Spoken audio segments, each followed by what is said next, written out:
on The Fact Today, only on ATN.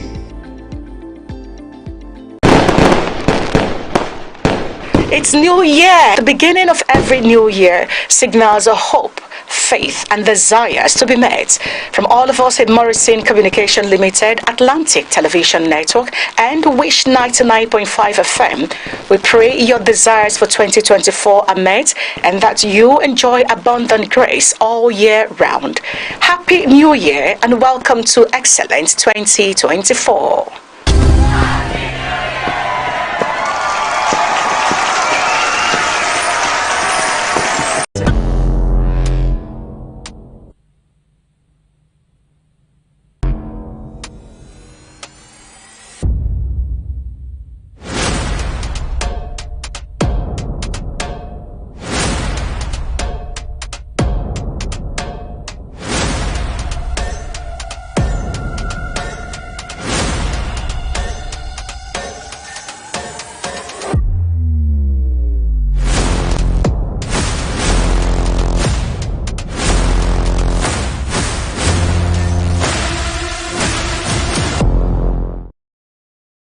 And welcome to Atlantic Blowout on Atlantic Television Network. Now, Blowout is a syndicated live program of the network where we hold Union versus Bill. Insecurity. Navy accuse oil thieves of sponsoring media propaganda. In business, Manufacturers Association of Nigeria blames current business climate for multinationals' exit. And still in business, maritime workers threaten nationwide strike over rights. Tigra will return. We'll delve into Anchor's chat this morning. Do stay tuned. Don't go anywhere. It's Atlantic Blowout on ATN. From the line across the ocean to the land beyond the mountains, through the Sahara, we bring on-spot news, live analysis, expert discussions on trending stories in politics, business, socio-economy, sports, and documentaries. So catch all the updates on the happenings around the globe. Stay focused on The Fact Today, only on ATN.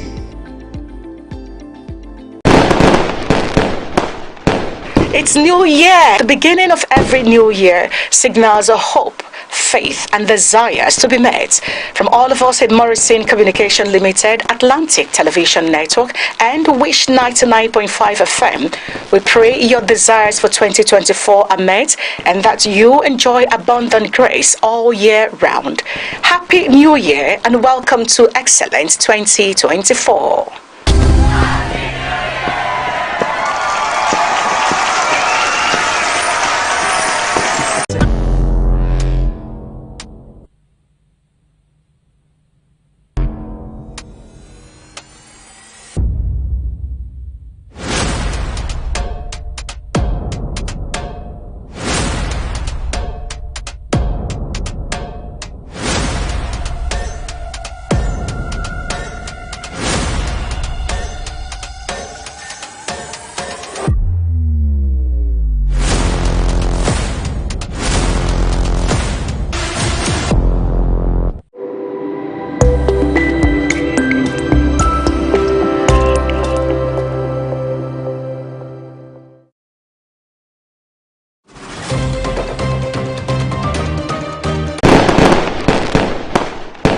It's New Year. The beginning of every new year signals a hope, faith and desires to be met. From all of us at Morrison Communication Limited, Atlantic Television Network and Wish 99.5 FM, we pray your desires for 2024 are met and that you enjoy abundant grace all year round. Happy New Year and welcome to Excellent 2024.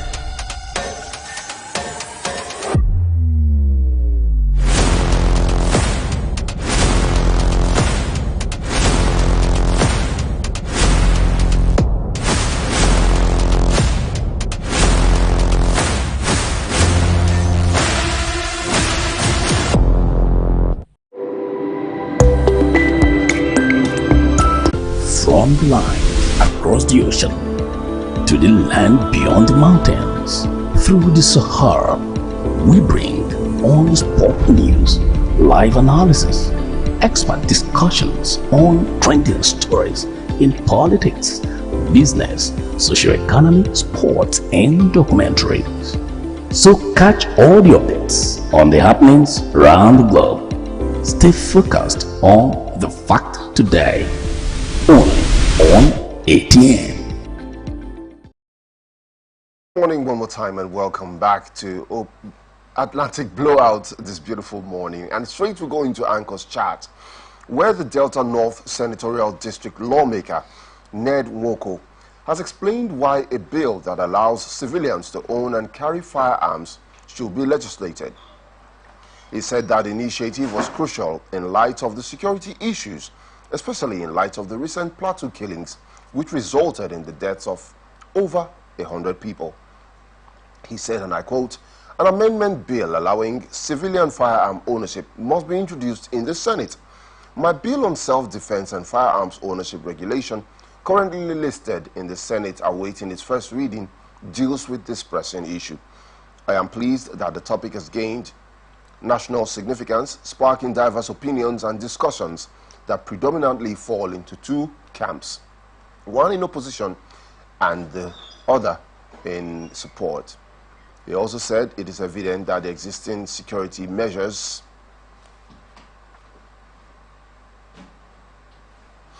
have not been sufficient in safeguarding our communities. Allowing law-abiding citizens to possess firearms could potentially provide a sense of security and a means to protect themselves and their families from immediate threats. The Delta politician pointed out that many streams of control must be used to maintain control in order to prevent sabotage and misuse.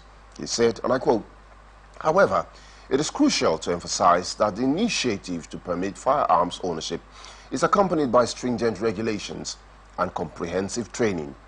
This approach ensures that firearms are in the hands of responsible individuals who understand the gravity of such ownership and are equipped to handle these weapons safely.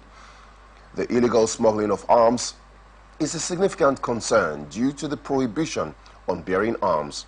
Introducing licensed dealerships for firearms could potentially address this issue by creating a regulated avenue for legal firearm acquisition." He added, "This move not only seeks to curtail illegal arms trafficking, but also provides an opportunity for generating income through licensing fees and taxes imposed on these dealerships. The revenue generated from licensing fees and taxes on firearm dealerships could be allocated towards bolstering law enforcement agencies, improving security infrastructure, and implementing initiatives aimed at addressing the root causes of insecurity." According to Nwoko, in order to be eligible to own a firearm, a person must first obtain references from 4 doctors attesting to their mental health, the approval of the local government chairman for community validation, a traditional leader like the king who serves as a guarantor, stressing cultural trust, and confirmation from divisional police officer confirming the absence of criminal activity. Proposed firearms for civilian ownerships include single and double-barreled shotguns, pistols with a maximum capacity of 6 rounds, pump and kidnapped, armless. The question here now is, what can Nigerians do? We have heard the heads of the various security paraphernalia in the country countless times say security cannot be enforced by the army alone or by the Nigerian police force or by the air force alone. The citizens have a role to play in security. They have always said, if you see something, say something. And I believe to a large extent Nigerians have done their best in saying something whenever they have seen something. Remember a few years ago, the Ikorodu boys saga in Lagos State, where this group of boys would send memos, literally send mails to whole neighborhoods. Take for example, GRA. They get a mail and say, "We are coming to sack you guys this night. Prepare for us." And regardless of, I dare say very little was done. And these boys continue to sack neighborhood after neighborhood after neighborhood after neighborhood. Let's also look at the Plateau State incident, most recent Plateau State incident, where the locals, two local governments, accessible. The terrains were that bad. Right after that attack happened, the Plateau State governor, like his counterpart in the last dispensation in Benue State, called on the locals to defend themselves. As a matter of fact, right after the sacking ended, the locals galvanized themselves and said they were doing a reprisal. Then the Nigerian army stepped in to say, no, do not. Keep peace. We will secure you. After they have been killed. A few months ago, like I referenced earlier, the Benue State Governor, Samuel Ortom, will not have incidents where people have begun to turn their own guns on their family members and siblings, where there are family disputes. See, that's one of the major downsides of firearm ownership. You are licensed to use almost every week, where a random fellow will walk into a mall with a gun and open fire on unsuspecting civilians. You put it down to a mental health breakdown. Most times, that's the case that is argued in court. Will Nigeria get to that point? If we get to that point, do we have a fail-safe? Is there a safety net? Is there a way we can reverse it? Is there a way we can prevent it happening before we grab the guns? Have we put in place proper safety measures? I mean, even right now, without legal means of owning guns, we have a lot of firearms on the streets illegally. How did it get into our borders? How did it get into our shores? How did it get into our streets and in our homes and in our neighborhoods? Is there anybody who can say? If we cannot track these things, when we on Atlantic Blowout, we'll take a short break. When we come back, we'll be introducing our guest, and then we'll delve into the rest of the stories. Just stay tuned. Don't go anywhere. It's New Year. The beginning of every new year signals a hope, faith, and desires to be met. From all of us at Morrison Communication Limited, Atlantic Television Network, and Wish 99.5 FM, we pray your desires for 2024 are met and that you enjoy abundant grace all year round. Happy New Year and welcome to Excellent 2024.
So now my sister and her husband are having a bad marriage.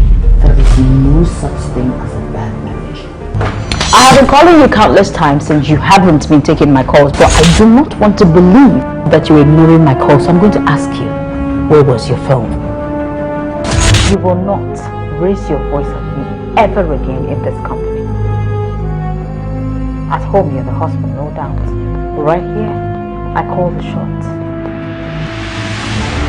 Do you think you're a good husband?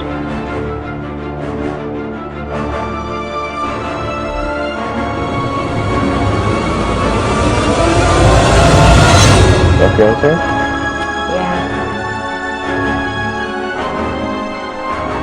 I will divorce Nicole and marry you. I want you in my bed tonight as soon as you propose to sleep. Is she a virgin?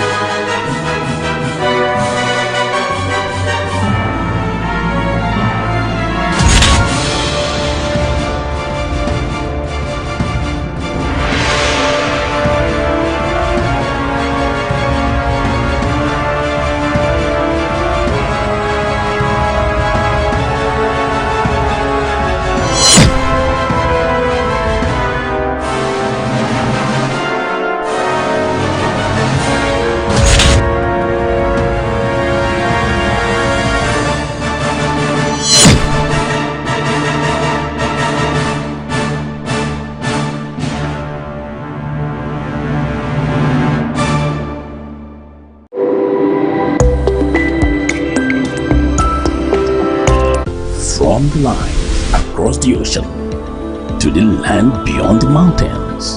Through the Sahara, we bring on-the-spot news, live analysis, expert discussions on trending stories in politics, business, socio-economy, sports, and documentaries. So catch all the updates on the happenings around the globe. Stay focused on the fact today, only on ATN.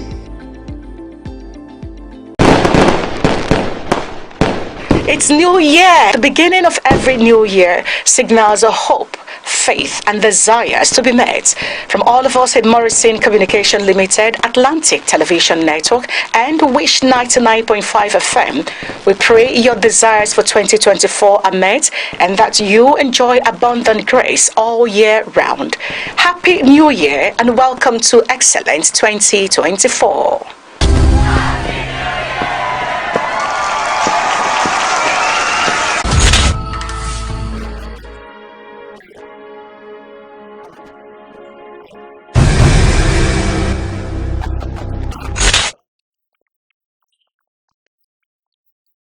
Whatever you're looking for is not possible. Is she pregnant?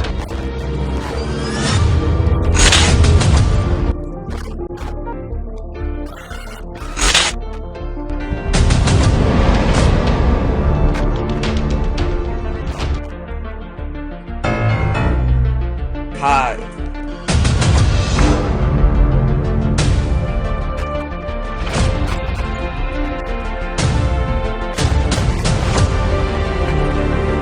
How about if he came to harm me? How about that?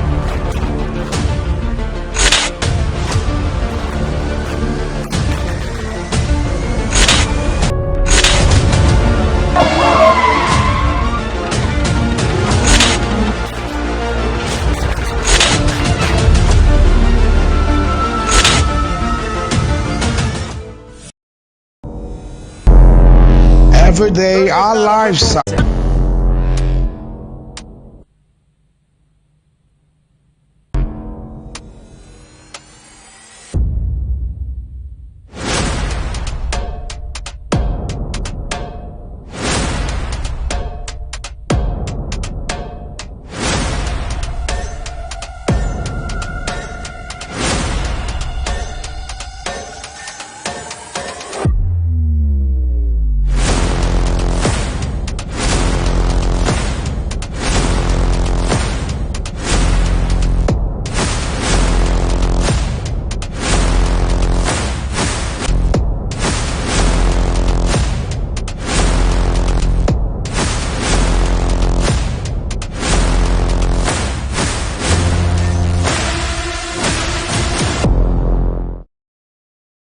to Atlantic Blowout on Atlantic Television Network, and our guest with us today is none other than Thierry Chetam Nwala, a legal practitioner and a public affairs analyst. Good morning and welcome. The dangers already of the illegal arms everywhere in our society.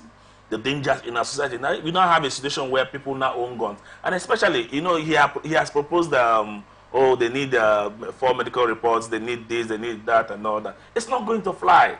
In the Nigerian system, it will not fly. Whether you like it or not, people can actually, what we use in the local parlance, dabo. You dabo it, you make arrangement, get it done, and they issue you the license. And at the end of the day, now you're talking about the mental health of the persons being the licensee, persons giving the license. And you're not also considering those persons in his household and all that. Even the United States of America is actually suffering the same challenge today. They're suffering seriously from it. And that's why the conversation will keep on continuing, conversation on gun control. If you say form local vigilantes, form vigilantes, right? Yes. Yeah, groups to protect your neighborhoods. It still boils down to the same thing. No, so the point is that they work in line. Is there not a chance of a sibling or a child picking up the gun and firing? No. See, I think that situation is a little different. Now, because the local vigilante work with the police. Now, there should be this synergy in a situation where there's a synergy between the police and the local vigilante. and the police should be able to provide. What the local vigilante does is provide the information and all that. But unfortunately, the point is that we have a compromised security architecture, even at the level of the police. The military is compromised, and these attacks continued in this country, and it will still continue. So now, at the end of the day, the people should look for a way to protect themselves, because the government has failed to protect them. But if we now make a general law that everybody should own arms. Well, it's not everybody, because not everybody will pass a mental test from four doctors. Not everybody will be able to pass the training for firearm use. Not everybody's local government council chairman will say, oh yeah, he's good enough to own a gun. Not everybody's traditional or paramount ruler will say, yes, I will stand as guarantor for him to own a gun. Let me tell you, those are the many steps. The process will be bastardized, because you would use money to get these things. If I want to get a medical report today without even going to the hospital, Mr. Mark Barango drew the court's attention to a note to give effect to the notice of discontinuance. On their parts, the defendant's lawyers, Ferdinand Obi and Emeka Onyeka, did not object to the discontinuance application. Presiding Judge F.A. Fiberesima consequently struck out the suit. Still in the news, Ijaw Youth Council Worldwide has called on Governor Siminalayi Fubara to immediately appoint the former Speaker of the River State House of Assembly, Edison Ehie, as the Chief of Staff to the state government. This is following the resignation of the former Chief of Staff, Chidi Amadi. The governor had signed. with the president and all that. And secondly, I would also want to look at it from the angle of having resigned as a member and as Speaker of the River State House of Assembly. You can no longer, of course, you have the potency of that suit, because the issue in the said suit is based on the speakership of the River State House of Assembly. And if this man is no longer there as a member and has resigned as Speaker, there's no need to continue with the suit. So the position automatically invalidates the suit. Yes, the suit on itself is dead, because right now he has lost the locus to continue with this. So the right thing to do is to withdraw the matter, which he has done. So now, in the light of what he has done, it makes sense. It makes sense. But now the big question is this: does this now make Martin Amehule and these other 27 members still members of the River State House of Assembly, or make Martin Amehule Speaker of the River State House of Assembly? No, it does not.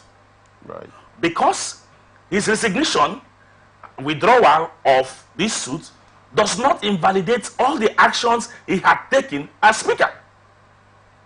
Let's get that point clear. It doesn't invalidate it. It is just that he has decided to withdraw himself. So right now we have 3 members or 4 members of the River State House of Assembly. These persons were elected assembly. These persons were elected a Speaker pro tempore within themselves and go ahead with the legislative business, pending when INEC becomes serious to conduct elections. But it does not, because ordinarily the law is clear. Section 109 of the Constitution is clear.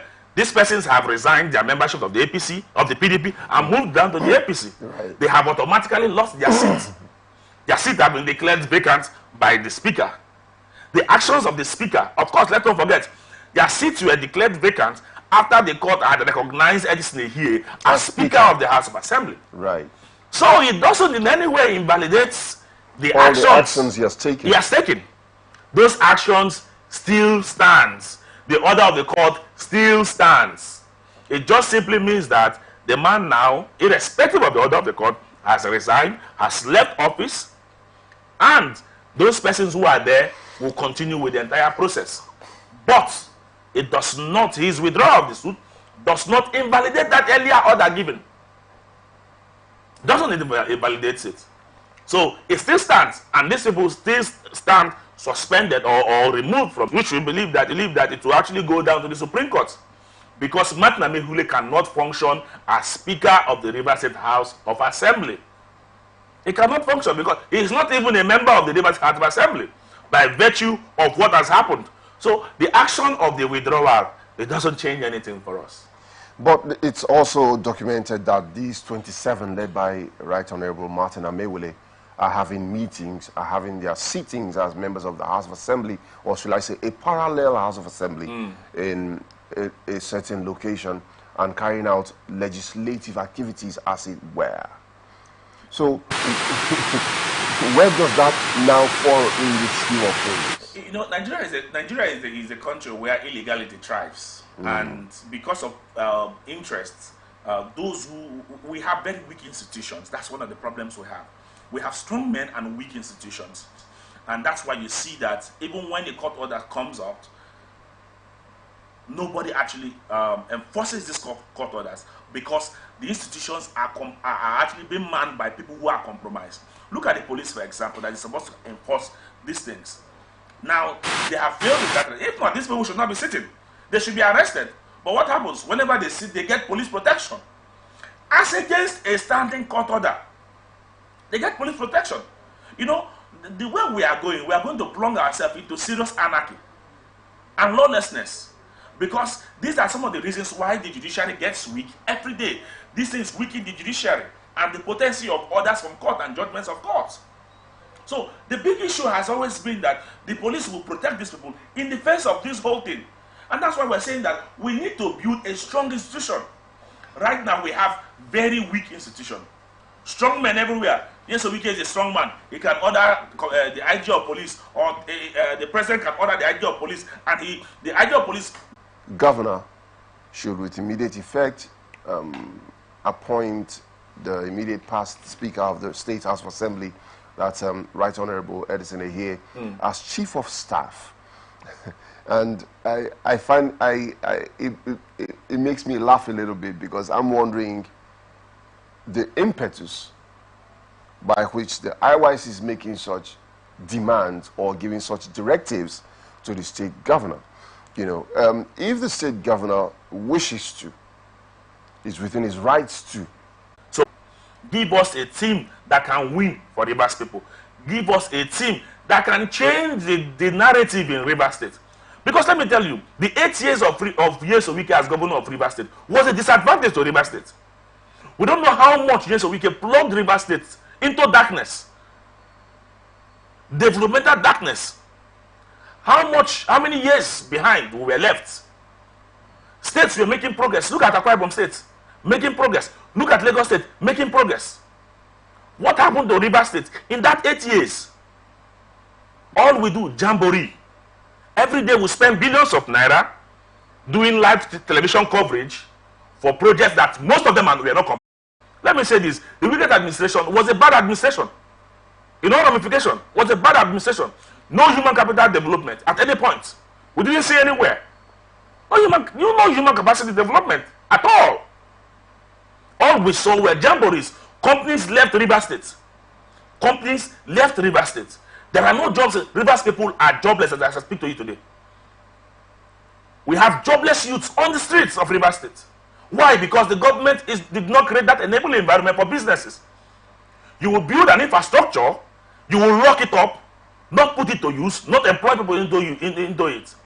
I give you an example.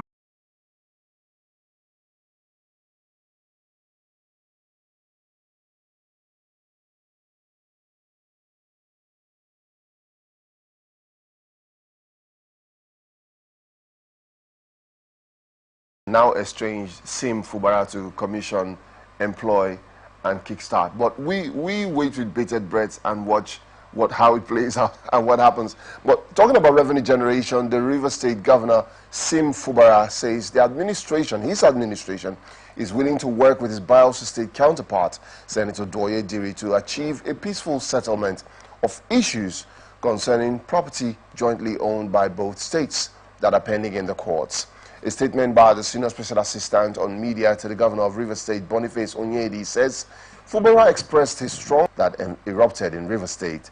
In his speech, Bayelsa State Governor Senator Doye Diri thanked his Rivers counterpart for the visit and his initiative towards a mutually beneficial working arrangement with Bayelsa State. Well, in some quarters, it is what's the word now?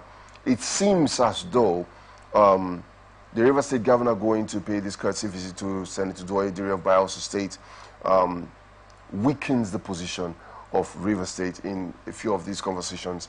In fact, so there has been this collaboration between Rivers and Bayelsa State, but that relationship broke down. Now, it broke down during the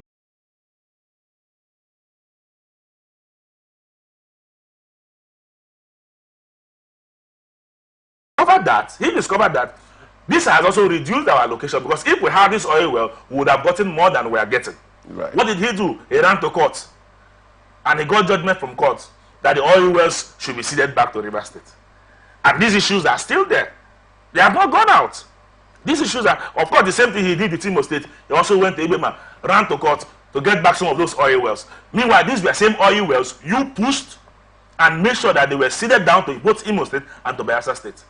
Now, these are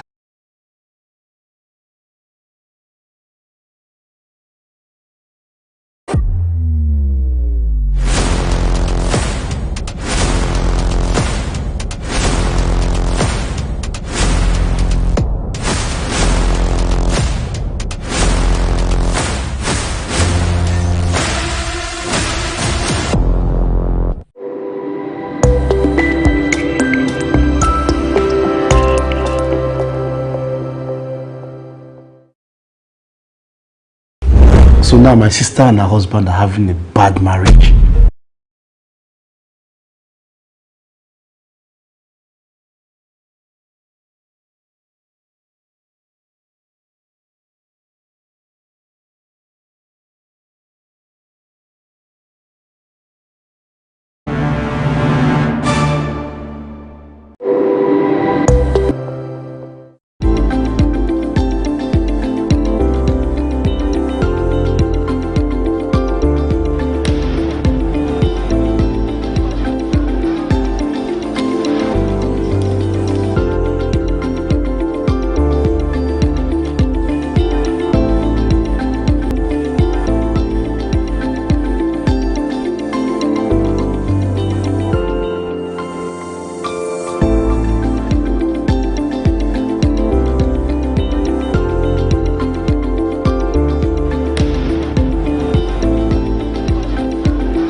It's New Year. The beginning of every new year signals a hope, faith, and desire for abundant grace all year.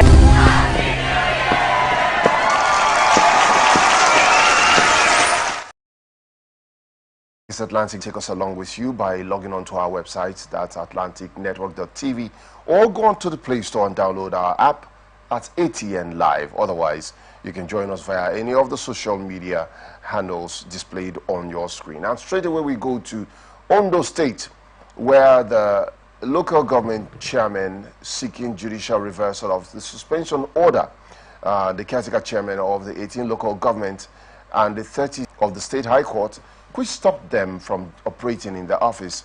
The Ondo State High Court, sitting in Akure, the state capital, stopped the inauguration of the 18 caretaker chairmen, as well as the 33 chairmen of the newly created local council development areas, in view of the court's order, while the concerned persons were unable to perform their responsibilities in their respective offices. However, the Council of the Appellant, Mr. Banji Ayelakin, has written to the ministry informing it of the appeal filed by his clients against the court order.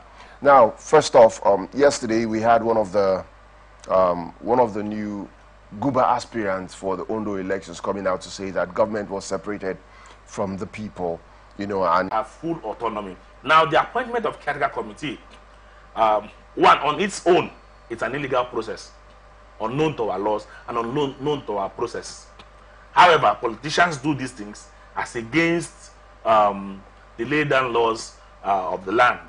Now, these caretaker committee members or chairmen do not have any basis in law to start going to court and stopping their suspension. The actions of the governor is proper, but unfortunately the governor, Ayedatua, what he would do is to also bring in his own supporters to be members of the caretaker in this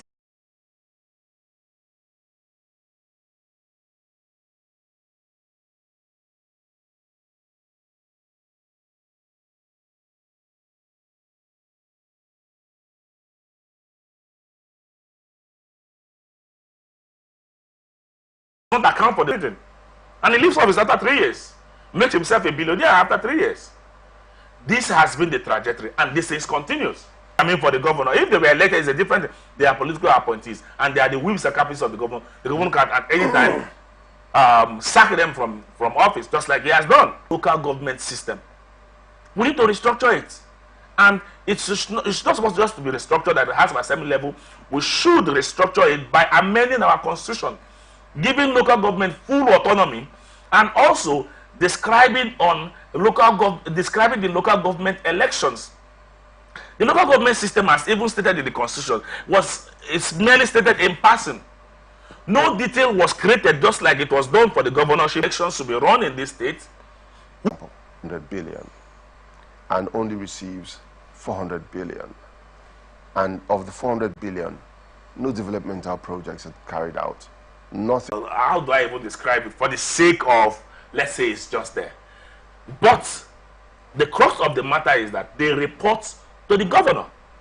They operate like appointees of the governor. They don't operate like people who were elected. They are loyal to the governor, not to the people. So they do the biddings of the governor. Most of them have failed in leadership because there is no checks and balances at that level. So because they answer to the governor is not even concerned in the activities. CDAs. And you expect them to be loyal to the people? And you now ask yourself, what is the effect of the election of these elected members of the LCDAs? So these are the unfortunate things we have found ourselves, or unfortunate situation we have found ourselves in the country. If we have to get it right, we have to amend our constitution to properly capture the local governments into our constitution and its oppression. But you know what happens? Whenever you come up talk about local government autonomy, the governors fight against it. The governors fight against it. We saw Wiki as well, galvanizing people during this time to fight against. The House is also considering various bills to establish about 32 federal colleges of education, 11 federal colleges of agriculture, and 5 federal polytechnics, in addition to the already existing institutions. Currently, there are 45 federal universities, 22 federal medical centers, 27 federal colleges of education, and 40 polytechnics across the country. The universities being considered include conventional universities, universities of science and technology, universities of agriculture, universities of medical sciences, universities of sports and aviation, amongst others. In addition to these institutions, the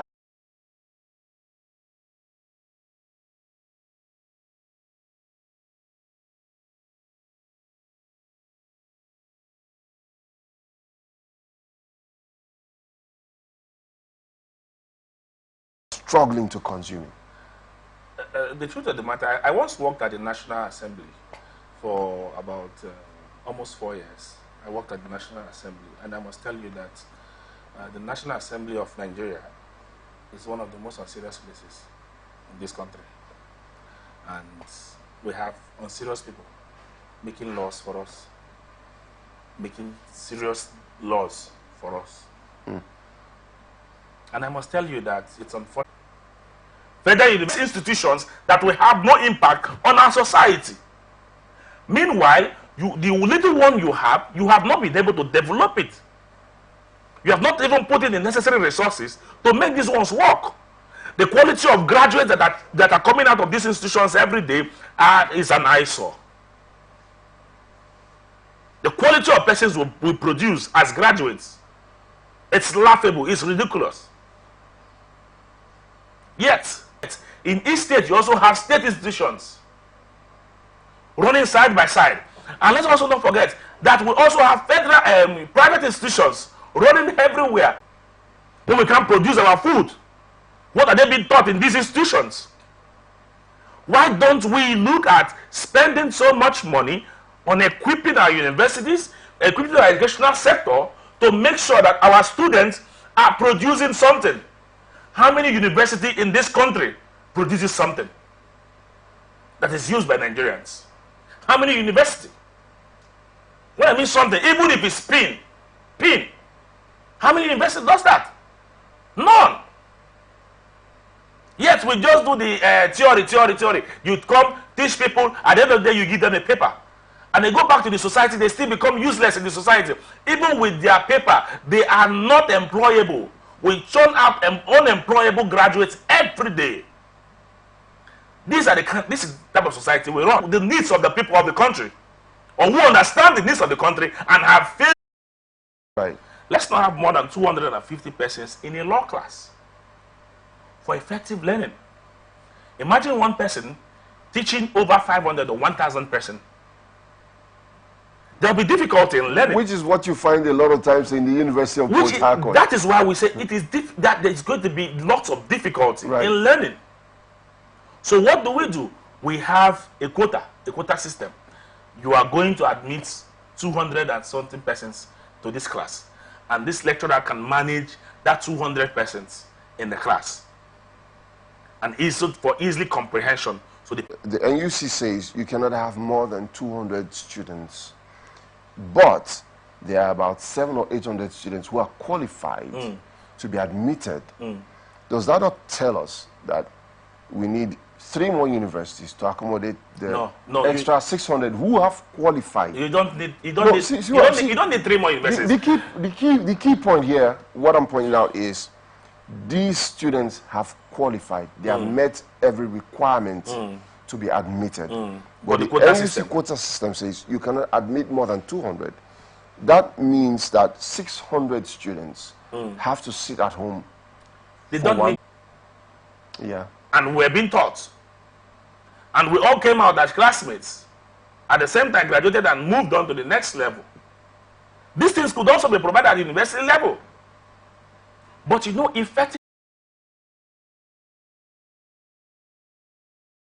of private maritime stakeholders for the protection of critical onshore economic assets in the sole interest of the nation's economy is a known development, provided professionalism and standard operating procedures are upheld strictly.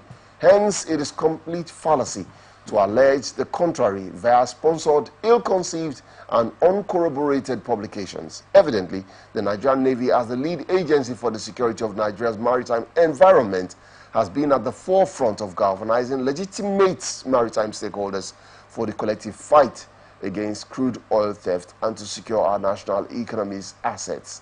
This is obvious with the various past and ongoing operations and exercises, and it goes on and on and on. But if you notice, repeatedly, the key word has been legitimate stakeholders. Legitimate stakeholders. Legitimate stakeholders.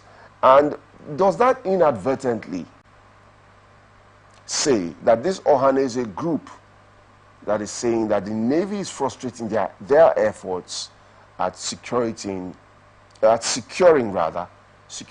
Nigeria's oil assets are illegitimate? It appears to be a war of words between the two groups now. It's just a matter of interest. And you ask yourself a question on what locus does the interest that has accumulated into the plethora of problems we are having. And these persons find themselves in our civil service, they find themselves in our military, they find themselves on our streets with this same bad character, wanting to get rich out of the country. That's why you're having this, the Ohanese accusing the Navy are accusing the Ohanese group. What kind of country are we running? What kind of system is this? But if the Navy is the, what's the word? Yeah, the chief ever private security organization is contracted to protect pipelines, because like they said, they are working with legitimate stakeholders in this term, in this. The navies, go back, put your house in order. And the Nigerian government should also look at a situation where, including the latest departure of Jubilee Syringe Manufacturing, once regarded as the biggest syringe manufacturing venture in Africa, which has officially shut down operations in Akwa Ibom State. It's owned by several industries attracted to Akwa Ibom State by Governor Udom Emmanuel's administration. A memo announcing the exit was addressed to workers, all workers of the company, and the company had ceased production months ago but officially announced that its operations came to an end on December 31st, 2023. It was titled Temporary Redundancy, Service Not Needed Till Further Notice, and the memo was signed by the company's managing director, Akin Oyediran, and it said it had to implement temporary measures to ensure the long-term sustainability